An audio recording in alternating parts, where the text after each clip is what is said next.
आज ही Doubtnut app download करें। Doubtnut पर होगा अब आपके सभी मैथ्स, केमिस्ट्री, फिजिक्स और बायोलॉजी डाउट्स का सफाया।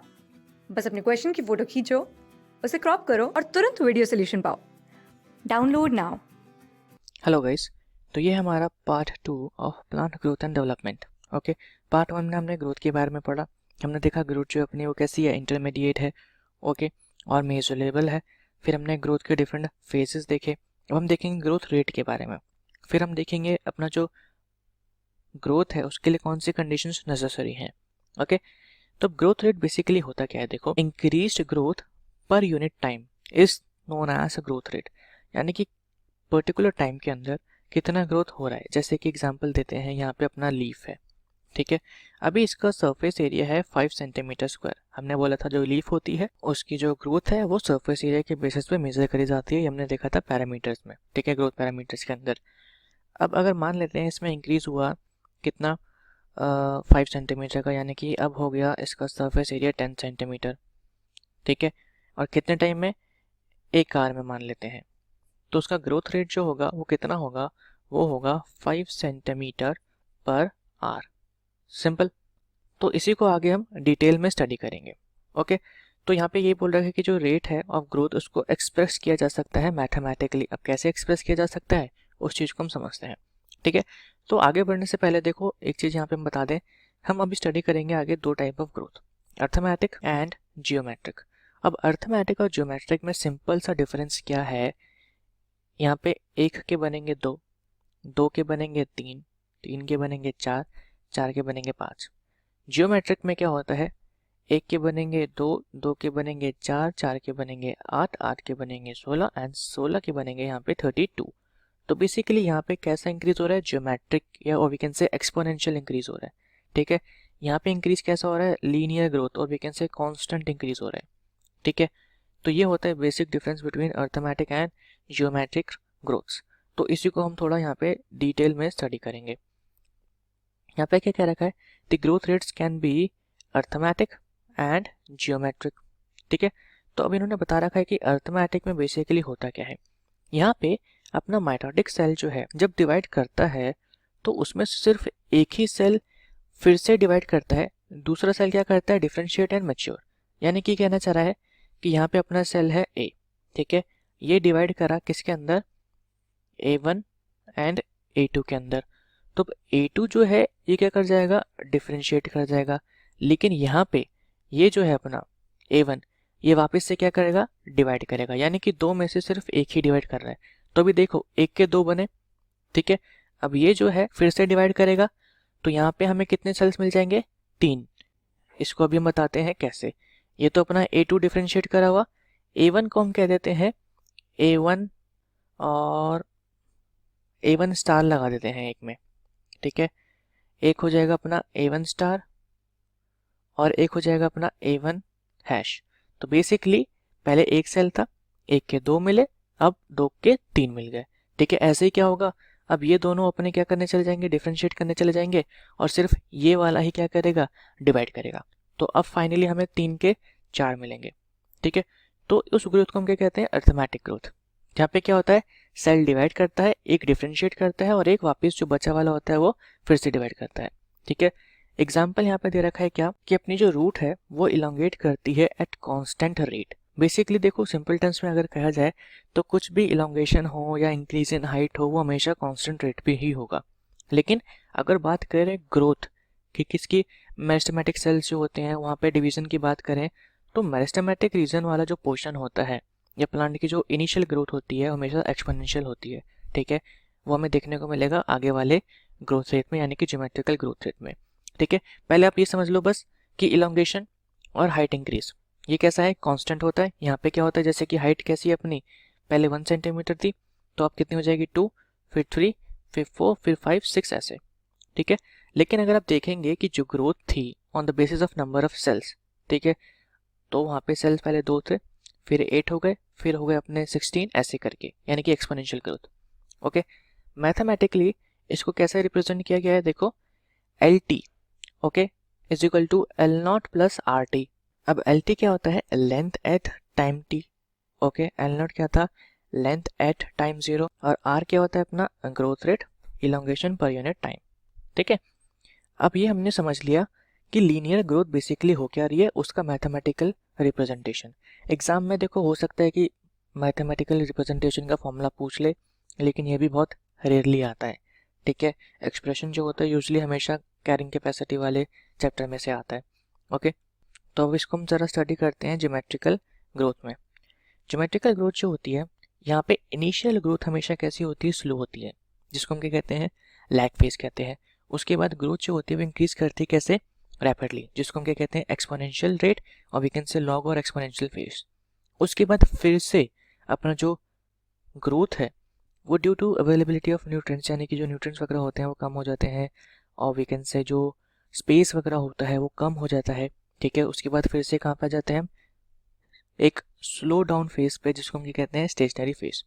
जैसे एग्जांपल लो, यहाँ पे एक प्लेट है, उसके अंदर बैक्टीरियल सेल है। ठीक है, ये हो गया अपना एक बैक्टीरियल सेल। जब ये डिवाइड करेगा, जैसे अभी इनिशियली क्या है, 1 से 2, ठीक है, 2 से 4, इसको हम थोड़ा बड़ा करके लिख देते हैं। तो 1 से 2, 2 से 4, 4 से 8, तो अब ये कह सकते हैं थोड़ा थोड़ा इंक्रीज हो रहा है। लेकिन जैसे ही इसके नंबर्स इंक्रीज करते जाएंगे, अब देखो खुद देखो कि मान लो अगर ये 50 तक पहुंच गया, अब 50 के 50 सेल्स डिवाइड करेंगे तो यहाँ पे क्या होगा, डायरेक्टली 100 बनेंगे। तो कहीं ना कहीं ये ग्रोथ कैसा है, एक्सपोनेंशियल है। फिर 200 बनेंगे, फिर 400 बनेंगे। तो यहाँ पे क्या हो रहा है, यहाँ पे सेल्स, पहले वाले केस में हमने क्या देखा था कि भैया एक सेल जो अपना डिफरेंशिएट करने जा रहा है, एक सेल अपना डिवाइड करने जा रहा है, लेकिन यहाँ पे ऐसा नहीं होता। यहाँ पे दोनों सेल क्या करते हैं, डिवाइड करते हैं। ठीक है, तो अब इनिशियली तो ग्रोथ स्लो होती है, लेकिन जब अच्छे अमाउंट ऑफ सेल्स और वीकेंड से जब सेल्स में का पर्टिकुलर इंक्रीज हो जाता है, उसके बाद ग्रोथ कैसी हो जाती है अपनी, एक्सपोनेंशियल। अब होगा क्या कि चलो ये ग्रोथ होती जा रही है, होती जा रही है। अब ग्रोथ हो रही है, उसके लिए क्या चाहिए, नरिशमेंट भी चाहिए, फूड वगैरह भी चाहिए, स्पेस भी चाहिए। ठीक है, तो अल्टीमेटली एट पर्टिकुलर पॉइंट सारी चीज़ें कम हो जाएंगी। ठीक है, ये कह सकते हैं जिस हैबिटेट में ये रह रहे हैं अपने बैक्टीरिया, मान लो इस प्लेट की बात करें, तो हो सकता है कि स्पेस कम पड़ जाए। ठीक है, बहुत सारे आपस में आ जाएंगे, एक साथ साथ हो जाएंगे, फूड भी कम हो जाएगा, तो ग्रोथ जो होती है वो फिर से स्लो कर जाती है और एक स्टेशनरी फेस आ जाता है। तो ऐसी ग्रोथ को हम क्या कहते हैं, ज्योमेट्रिक ग्रोथ। और इसमें हमें क्या मिलता है, एक सिग्मॉइड और एस कर्व। तो एग्जाम में एक सिंपल सा क्वेश्चन भी आ सकता है कि भैया लीनियर ग्रोथ के अंदर कैसा कर्व मिलता है और ज्योमेट्रिक ग्रोथ के अंदर कैसा कर्व मिलता है। ठीक है, अब यहाँ पे क्या दे रखा है, क्या, a sigmoid curve is characteristic of living organism growing in natural environment. तो कोई भी ऑर्गेनिज्म जो नेचुरल एनवायरनमेंट में ग्रो कर रहा है, ठीक है, उसके जो सेल्स होते हैं वो शो करते हैं कैसी ग्रोथ, सिग्मॉइड ग्रोथ, जो कि आगे लिखा भी है, it's typical for all cells, tissue and organ of plant. Okay, लेकिन बात करें अगर हम लेंथ की, तो वो कैसा पैरामीटर है अपना, सॉरी, उसकी जो ग्रोथ जो होती है वो कैसी होती है, लीनियर होती है। ओके, आपको यहाँ पे याद क्या रखना है, एक्सपोनेंशियल ग्रोथ का एक्सप्रेशन, जो कि क्या है, W1 W0 ART। W1 यहाँ पे फाइनल साइज है, W0 अपना क्या है, इनिशियल साइज है, द बिगिनिंग ऑफ पीरियड। ठीक है, R अपना ग्रोथ रेट, T टाइम, और E है हमारे यहाँ पे base of natural logarithms. Okay, तो देखो फिर से मैं कह रहा हूँ कि ये इतना इंपॉर्टेंट नहीं है, अपने को सिर्फ मैथमेटिकल एक्सप्रेशन याद रखना है, क्योंकि ये भी एग्जाम में बहुत ही रेयरली पूछा गया है। आप अगर इसके प्रीवियस ईयर के क्वेश्चंस उठा के देखेंगे तो वहाँ पे आपको क्वेश्चंस मिलेंगे सिर्फ कॉमन्स वाले क्वेश्चन से, यहाँ से क्वेश्चंस बहुत ही कम आते हैं। ठीक है, अब आते हैं हम आगे। यहाँ पे क्या कह रहा है कि आर जो है बेसिकली इस केस में वो है relative growth rate and is also the measure of ability of plant to produce new plant material. ठीक है, जिसको हम क्या कहते हैं, एफिशिएंसी इंडेक्स। अब रिलेटिव ग्रोथ क्या होता है उस चीज़ को हम आगे समझेंगे, पहले आप समझो एफिशिएंसी इंडेक्स। अब जैसे मान लो कि भाई अपने पास है 1 kg प्लांट। ठीक है, अब 1 kg प्लांट ने प्रोड्यूस करा कितना, 1 kg प्लांट, बेसिकली अपना प्लांट मटीरियल उसने इंक्रीज करा। तो ये जो एबिलिटी थी, ठीक है, वो वीकेंड से जो ये 0.5 का इंक्रीज आया है, यही उसका क्या हो जाएगा, एफिशिएंसी इंडेक्स। जो ऑलरेडी प्रेजेंट प्लांट मटेरियल था, उसने कितना न्यू प्लांट मटेरियल प्रोड्यूस करा है, उसको हम क्या कहते हैं, एफिशिएंसी इंडेक्स। ठीक है, या उसको आप कह सकते हैं रिलेटिव ग्रोथ रेट भी। कैसे, आते हैं हम नीचे एक बारी। अब अपना यहाँ पे बात करते हैं किस क्वांटिटेटिव कंपैरिजन के बीच। ठीक है, अब अगर आपको किसी दो चीज़ के बीच में क्या करना पड़े, क्वांटिटेटिव कंपैरिजन करना पड़े, तो कैसे करेंगे। ठीक है, तो यहाँ पे दो तरीके हैं। सबसे पहले क्या है, measurement and comparison of total growth per unit time, जिसको हम क्या कहते हैं, एब्सोल्यूट ग्रोथ रेट। अब ये कह रहा है measurement and comparison of total growth per unit time. तो जैसे कि ऊपर वाले केस में देखते हैं, यहाँ पे क्या है 5 सेंटीमीटर था इनिशियल ग्रोथ, ठीक है, फाइनल ग्रोथ कितना हुआ 10 सेंटीमीटर, तो टोटल ग्रोथ यहाँ पे कितना हुआ बेसिकली 5 सेंटीमीटर का, ठीक है। और यहाँ पे लिखा हुआ है क्या, diagrammatic representation of absolute and relative growth. पहले एब्सोल्यूट पे फोकस करते हैं, both leaves A and be increase कर रहे हैं अपना area bye 5 centimetre in given time. तो मैंने ये पढ़ा है सिर्फ गिवन टाइम के लिए, यानी कि टाइम यहाँ पे सेम है, ठीक है। तो टाइम हम कंसिडर कर लेते हैं कितना 1 आवर। तो यहाँ पे जो ग्रोथ हुई है जो कितनी हुई है 5 सेंटीमीटर स्क्वायर पर आवर। इस केस में 55 सेंटीमीटर स्क्वायर एरिया था, बना कितना 55 सेंटीमीटर, तो यहाँ पे भी कितना हुआ 5 सेंटीमीटर स्क्वायर पर आवर। तो ये अपना क्या था, ये था एब्सोल्यूट ग्रोथ, ये था एब्सोल्यूट ग्रोथ। अब इसके थ्रू भी हम क्वांटिटेटिव कंपैरिजन नहीं कर पा रहे, तो क्या करें, क्योंकि इस केस में तो दोनों ग्रोथ सेम हुई है, दोनों ग्रोथ रेट सेम है। अगर मान लो यहाँ पे ज़्यादा इंक्रीज होता यानी कि 52 60 हो जाता, ठीक है, तो 10 का आधा, तो हम एब्सोल्यूट ग्रोथ रेट से कंपैरिजन कर पाते। लेकिन अब इससे भी नहीं कर पा रहे, फिर कैसे करें। तो यहाँ पे हमें हेल्प करता है अपना रिलेटिव ग्रोथ रेट। अब रिलेटिव ग्रोथ रेट की यहाँ पे अगर आप डेफिनेशन स्टडी करेंगे तो कुछ समझ नहीं आएगा, ठीक है। इसको हम समझते हैं फॉर्मूले की हेल्प से। रिलेटिव ग्रोथ जो होता है अपना वो बेसिकली क्या है, ग्रोथ रेट और we can say absolute growth rate, okay, on initial size into, यहाँ पे हम लिख देते हैं 100, ओके। तो जैसे कि इस केस में सबसे पहले यहाँ पे देखते हैं, यहाँ पे अपना जो ग्रोथ रेट था वो कितना था 5 centimetre square per hour. Initial size जो था अपना वो कितना था 5 सेंटीमीटर स्क्वायर, ठीक है। तो अगर हम इसको सॉल्व करेंगे तो कितना आएगा अपना, ये आएगा अपना 100%। तो रिलेटिव ग्रोथ बेसिकली यहाँ पे कितनी हुई 100% हुई। अगर इसको हम नॉर्मली समझें, एब्सोल्यूट ग्रोथ इज बेसिकली कि कितना इंक्रीज हुआ है, ठीक है। रिलेटिव ग्रोथ इज बेसिकली कि भाई पहले कितना था और अभी कितने से इंक्रीज हुआ है बेसिकली, ठीक है। कितने परसेंटेज से, 10% से इंक्रीज हुआ है, 20 से हुआ है। जैसे कि मान लो पहले अपना 5 था, 5 का इंक्रीज हुआ तो 100%। अब यहाँ पे जैसे कि अपना पहले कितना था 50 था, इंक्रीज कितने का हुआ है 5 का हुआ है। इसको अगर हम सॉल्व करेंगे तो कितना आएगा यहाँ पे सिर्फ 10%। तो यहाँ पे 10% का इंक्रीज हुआ है। तो अब आप एब्सोल्यूट ग्रोथ से तो इसको डिफरेंशिएट नहीं कर पा रहे थे, लेकिन अब रिलेटिव ग्रोथ से इसको डिफरेंशिएट कर पा रहे हैं। तो बेसिकली यहाँ पे हमारे दो पैरामीटर्स थे जिसकी हेल्प से आप ग्रोथ के बीच में क्वांटिटेटिव कंपैरिजन कर सकते हैं, ठीक है। तो एग्जाम में हो सकता है कि रिलेटिव ग्रोथ का फॉर्मूला पूछ ले, तो यहाँ पे हमने फॉर्मूला मेंशन कर दिया है, ठीक है। तो ये भी अपना कुछ खास इतना इंपॉर्टेंट है नहीं वैसे। अब आते हैं हम फाइनली अपने कंडीशंस ऑफ ग्रोथ पे कि ग्रोथ के लिए कौन कौन सी कंडीशंस जो है अपनी रिस्पॉन्सिबल होती हैं या नेसेसरी हैं। तो यहाँ पे देखो उन्होंने क्या क्या मेंशन कर रखा है, वाटर हो गया, ऑक्सीजन, न्यूट्रिएंट्स, ठीक है, ये एसेंशियल एलिमेंट्स होते हैं फॉर ग्रोथ के लिए।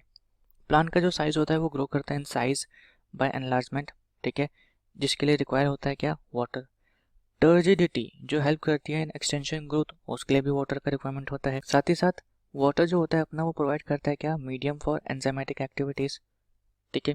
दूसरी इंपॉर्टेंट बात क्या है कि देखो हमने पढ़ा था कि जब फोटोसिंथेसिस होता है तो there is a photolysis of water thing, ठीक है, जो प्रोवाइड करता है क्या इलेक्ट्रॉन्स टू क्लोरोफिल और साथ ही साथ प्रोटॉन ग्रेडियंट भी बिल्ड करता है। तो वहाँ पे भी अपना इंपॉर्टेंट है वाटर, ठीक है। फिर यहाँ पे बात करिए किसकी, ऑक्सीजन की, कि ऑक्सीजन जो होता है अपना हेल्प करता है रिलीजिंग मेटाबॉलिक एनर्जी एसेंशियल्स, ठीक है। जैसे कि अपनी ये कॉम्प्लिकेट करके बोल दिया है, बात किसकी कर रहे हैं, ये बात कर रहे हैं रेस्पिरेशन की, ठीक है। तो यहाँ पे ये बात कर रहे हैं किसकी, रेस्पिरेशन की। न्यूट्रिएंट्स, मिनरल न्यूट्रिएंट्स वाले चैप्टर में हमने स्टडी करा था कि कैसे अपने डिफरेंट न्यूट्रिएंट्स जो होते हैं they are essential and we can say they are required by plant for synthesis of protoplasm, और वो एक्ट करते हैं क्या सोर्स ऑफ एनर्जी, ठीक है। अब इन सारे फैक्टर्स के अलावा और कौन से फैक्टर्स होते हैं, ऑप्टिमम टेम्परेचर हो गया, साथ ही साथ लाइट, ग्रेविटी, ये भी प्लांट की जो ग्रोथ होती है उसको इफेक्ट करते हैं, ठीक है। तो देखो इन्होंने वाटर के बारे में बता दिया कि भैया वो कैसे ज़रूरी है, ऑक्सीजन के बारे में बता दिया कि वो कैसे इंपॉर्टेंट रोल प्ले करती है, ठीक है। साथ ही साथ न्यूट्रिएंट्स के बारे में भी बता दिया कि भाई वो कैसे पार्टिसिपेट करते हैं, ठीक है। अगर कुछ और एग्जाम्पल देना हो तो आप सिंपली एग्जाम्पल दे सकते हैं किसका, मैग्नीशियम का। अब मैग्नीशियम जो है अपना वो क्या करता है, वो क्लोरोफिल का एक इम्पॉर्टेंट कंपोनेंट, और क्लोरोफिल के फॉर्मेशन में पार्टिसिपेट करता है। हमने जब पढ़ा था फोटोसिंथेटिक पिगमेंट्स तो हमने बोला था मैग्नीशियम जो है अपना प्रेजेंट है क्लोरोफिल के एकदम सेंटर में। दैट मीन्स कि उसके फॉर्मेशन में हेल्प भी करता होगा। ऐसे ही अपने डिफरेंट मैक्रोन्यूट्रिएंट्स होते हैं जो बहुत सारे कोएंजाइम्स वगैरह हो गए, ठीक है, बहुत सारी कंडीशन ग्रोथ के लिए एसेंशियल होते हैं, ठीक है। ये आप पढ़ेंगे मिनरल न्यूट्रिएंट्स वाले चैप्टर में, तो आप वहाँ पे जाके देख सकते हैं। ओके, दूसरा यहाँ पे उन्होंने बोला टेम्परेचर। अब ऑप्टिमम टेम्परेचर कितना होता है ग्रोथ के लिए वो हमें पता होना चाहिए, तो वो है 28 to 30 डिग्री सेल्सियस, ठीक है। बेसिकली ऑप्टिमम और बेस्ट सूटेड टेम्परेचर है प्लांट की ग्रोथ के लिए। अगर इससे थोड़ा डेविएशन हो जाता है तो उसके एडवर्स कॉन्सिक्वेंसेस होते हैं ग्रोथ के ऊपर, ठीक है। जैसे कि अगर बात करें कितना 45 डिग्री टेम्परेचर अगर आ जाता है तो यहाँ पे एक्सेस में ट्रांसपिरेशन होगा, एक्सेस ट्रांसपिरेशन, ठीक है। साथ ही साथ जो अपनी एंजाइम्स होती हैं उनका भी क्या हो जाएगा, डीनेचुरेशन, ओके। और प्रोटोप्लास्ट जो है वो भी क्या कर जाएगा, कोएगुलेट कर जाएगा। तो ये हो गए अपने टेम्परेचर के इफेक्ट्स। लाइट का तो सबसे इम्पॉर्टेंट पार्ट क्या है कि भैया फोटोसिंथेसिस के लिए ज़रूरी है वो भी, ठीक है। मोर ओवर लाइट जो होती है अपनी ये फोटोसिंथेटिक पिगमेंट्स के फॉर्मेशन के लिए भी ज़रूरी है, ठीक है।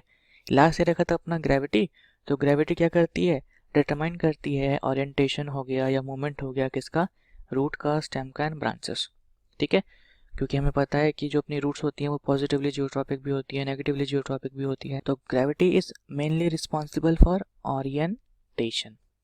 तो अब यहाँ पे हमने सारे फैक्टर्स थोड़ा बेसिक में कह सकते हैं ब्रीफ में डिस्कस कर लिए हैं। आपको बस क्या याद रखना है कि कौन कौन से फैक्टर्स जो हैं वो एसेंशियल है फॉर ग्रोथ, ठीक है।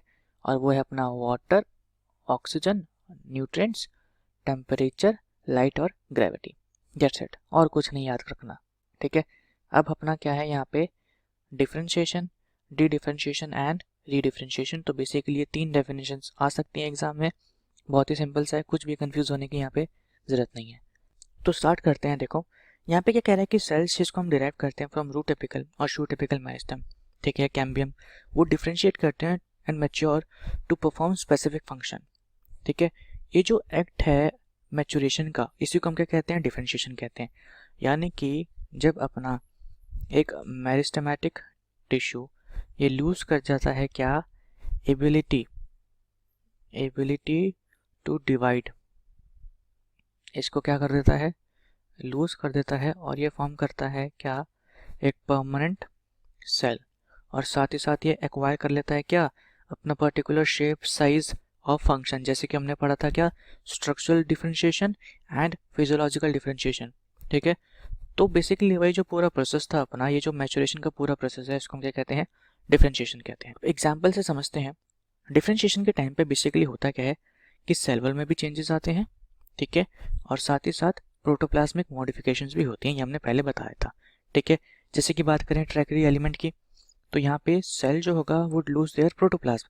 अब ये भी मैंने डिस्कस करा था, देखो कि जो जाइलम के सेल्स होते हैं उनको वाटर ट्रांसपोर्ट करना होता है तो अपना प्रोटोप्लाज्म लूज कर देते हैं, लेकिन उनकी जो वॉल्स होती है वो कैसे हो जाती हैं, बहुत ज़्यादा स्ट्रॉन्ग, इलास्टिक, लिग्नोसेल्यूलोसिक, यानी कि उसके ऊपर डिपोजिशन हो जाता है किसका, लिग्निन का, to carry water to long distance even under extreme tension, ठीक है।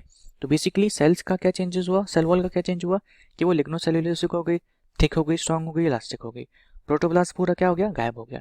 तो ये क्या है, ये मॉडिफिकेशंस हैं, ठीक है।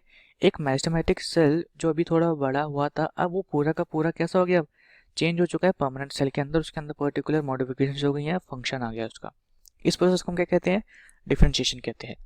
अब कभी कभी क्या होता है कि जो अपने डिफरेंशिएटेड सेल्स होते हैं, जैसे कि हमने बात करी थी कि भैया यहाँ पे ये जो अपने डिफरेंशिएटेड सेल्स हैं ये लूज कर देते हैं एबिलिटी टू डिवाइड, तो इन्होंने क्या कर दिया है, कैपेसिटी टू डिवाइड लूज कर दिया है, लेकिन ये फिर से रीगेन कर लेते हैं क्या, the capacity of division under certain conditions.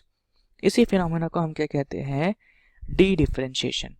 यानी कि ये जो परमानेंट सेल है ये वापस से क्या हो जाए, मेरिस्टेमेटिक हो जाए, यही वाला, ठीक है, दूसरा नहीं, जो मेरिस्टेमेटिक से बना है ये हो गया अपना डिफरेंशिएशन।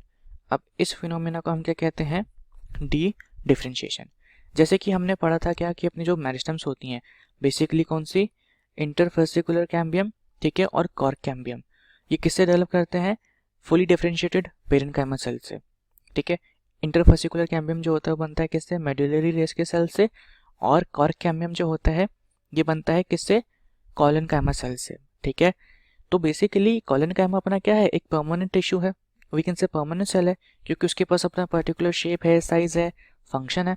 पेरेन्काइमा भी अपना एक परमानेंट सेल है, उसके पास भी पर्टिकुलर शेप, साइज और फंक्शन है, लेकिन दे अगेन गेट मेरिस्टेमेटिक, ठीक है। और ये जो पूरा सिचुएशन होता है, या कह सकते हैं पूरा जो ये फिनोमेना है कि जहाँ पे एक परमानेंट वापस चेंज कर लिया जाए खुद को किसके अंदर?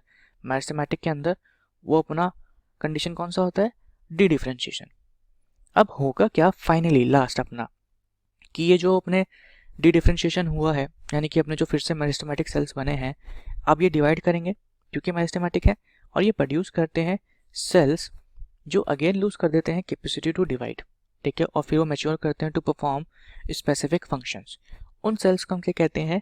री डिफरेंशिएटेड सेल्स। अभी क्या कह रहा है? List some of tissues in woody dicot plant that are products of redifferentiation. तो जैसे कि यहाँ पे मान लो कि एक बार हम लिख देते हैं, अब मेरिस्टेमेटिक से फिर से क्या बन रहा है? परमानेंट। तो इस प्रोसेस को हम क्या कहेंगे? री डिफरेंशिएशन। अब एग्जाम्पल आप ले सकते हैं किसका? Secondary phloem and secondary xylem का, क्योंकि इंटरफेसिकुलर कैम्बियम जो है अपना, ये इंट्राफेसिकुलर कैम्बियम के साथ मिलकर क्या बनाता है? कैम्बियम रिंग, ठीक है। फिर दे रखा है इसने कॉर्क कैम्बियम। तो कॉर्क कैम्बियम का देखो मैं आपको यहाँ पे डेवलपमेंट भी दिखाई देता हूँ। मान लो यहाँ पे अपने क्या है? डाइकोट स्टेम है। तो डाइकोट स्टेम में एपिडर्मिस के नीचे प्रेजेंट होता है हाइपोडर्मिस, यानी कि ये वाला पोर्शन। तो हाइपोडर्मिस जो होता है ये किसका बना होता है? कॉलेनकाइमेटस सेल्स का। यहाँ पे अपने कॉलेनकाइमा के सेल्स। अब कॉलेनकाइमा एक परमानेंट टिश्यू है, तो ये डिफरेंशिएट करके क्या बनाता है? मेरिस्टेमेटिक टिश्यू, जिसका नाम रख दिया कॉर्क कैम्बियम। अब ये कॉर्क कैम्बियम डिवाइड करता है ऊपर और नीचे की साइड। ऊपर बनाता है ये कॉर्क के सेल्स और नीचे बनाता है ये सेकेंडरी कॉर्टेक्स। अब देखो ये जो कॉर्क है और सेकेंडरी कॉर्टेक्स, ये अपना किसका प्रोडक्ट है? ये अपना प्रोडक्ट है ऑफ डिफरेंशिएटेड टिश्यू, या कह सकते हैं डी डिफरेंशिएटेड टिश्यू, ठीक है। तो बेसिकली अपने कौन से हो जाएंगे? ये हो जाएंगे अपने री डिफरेंशिएटेड टिश्यूज और वी कैन से सेल्स। तो आप यहाँ पे इनका एग्जांपल मेंशन कर सकते हैं। अब देखो यहाँ पे नेक्स्ट पैराग्राफ पे आते हैं। ये कह रहे हैं कि इन्होंने अभी मेंशन करा था क्या, कि जो ग्रोथ होती है प्लांट के अंदर वो कैसी होती है? इनडिटर्मिनेट होती है, ठीक है। और वी कैन से ओपन, यानी कि मेरिस्टेमेटिक सेल्स जो होते हैं they give rise to tissues, okay. ऊपर हमने स्टेटमेंट पढ़ा था ये। अब ये कह रहे हैं कि हम कह सकते हैं कि इवन डिफरेंशिएशन, ठीक है, इन प्लांट वो कैसा है? ओपन है। क्यों? क्योंकि सेल्स और tissues arising out of same meristem have different structures at maturity, ठीक है। मतलब कि एक ही मेरिस्टेम से बन रहे हैं। बेसिकली किससे बनते हैं?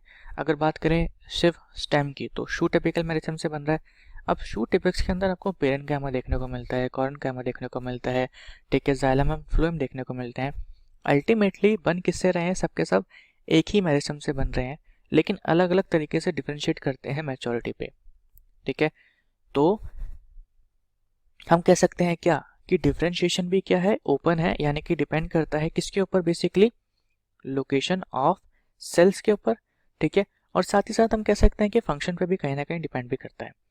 फॉर एग्जाम्पल सेल्स जो पोजिशन अवे हुए हैं फ्रॉम रूट एपिकल मेरिस्टेम, वो डिफरेंशिएट करेंगे कैसे? As root cap, while those जो push to periphery as epidermis, ठीक है। अगर हमें मॉडिफिकेशन देखना हो किस बेसिस पे? फंक्शन के बेसिस पे, तो सबसे अच्छा एग्जांपल क्या है? Phloem and xylem, okay. Phloem जो है अपना, इसका बेसिकली डिफरेंशिएशन किस बेसिस पे हुआ है? फंक्शन के बेसिस पे। ये फूड का ट्रांसलोकेशन करता है। जाइलम जो अपना वाटर का कंडक्शन करता है। तो इनके सेल्स आप देखेंगे तो इनके सेल्स में आपको प्रोटोप्लास्ट कम देखने को मिलेगा। क्यों? क्योंकि हमें ल्यूमन ज़्यादा चाहिए for translocation of water and food. Parenchyma की बात करें तो वो अपना स्टोर करता है फूड, तो उसमें आपको वैसे फंक्शंस देखने को मिलेंगे, ठीक है। बात करें हम स्क्लेरन कायमा की, तो स्क्लेरन कायमा का फंक्शन जो होता है वो मैकेनिकल सपोर्ट का होता है। तो उसकी अगर आप सेल वॉल देखेंगे तो उसके ऊपर लिग्निन का थिक डिपोजिशन हो रखा होता है, जो उसको प्रोवाइड करती है क्या? स्ट्रेंथ। तो यहाँ पे डिफरेंशिएशन बेसिकली किस बेसिस पे है? अकॉर्डिंग टू फंक्शंस और लोकेशंस, ठीक है। दैट्स वाई डिफरेंशिएशन जो अपना वो क्या है, उसको भी हम ओपन कह सकते हैं, ओके। तो यहाँ पे अपना होता है ये टॉपिक फिनिश। नेक्स्ट टॉपिक में हम देखेंगे डेवलपमेंट, और डेवलपमेंट के बाद अपना स्टार्ट करेगा सबसे ज़्यादा इंपॉर्टेंट टॉपिक। बेसिकली हम कह सकते हैं कि मेन चैप्टर जो है अपना अब स्टार्ट करेगा with plant growth regulators, okay, thank you so much. Class 6 से 12 से लेके नीट, IIT, JEE मेंस और एडवांस के लेवल तक 10 मिलियन से ज़्यादा स्टूडेंट्स का भरोसा। आज ही डाउनलोड करें डाउटनेट ऐप या व्हाट्सएप कीजिए अपने डाउट्स 8400 400 400 पर।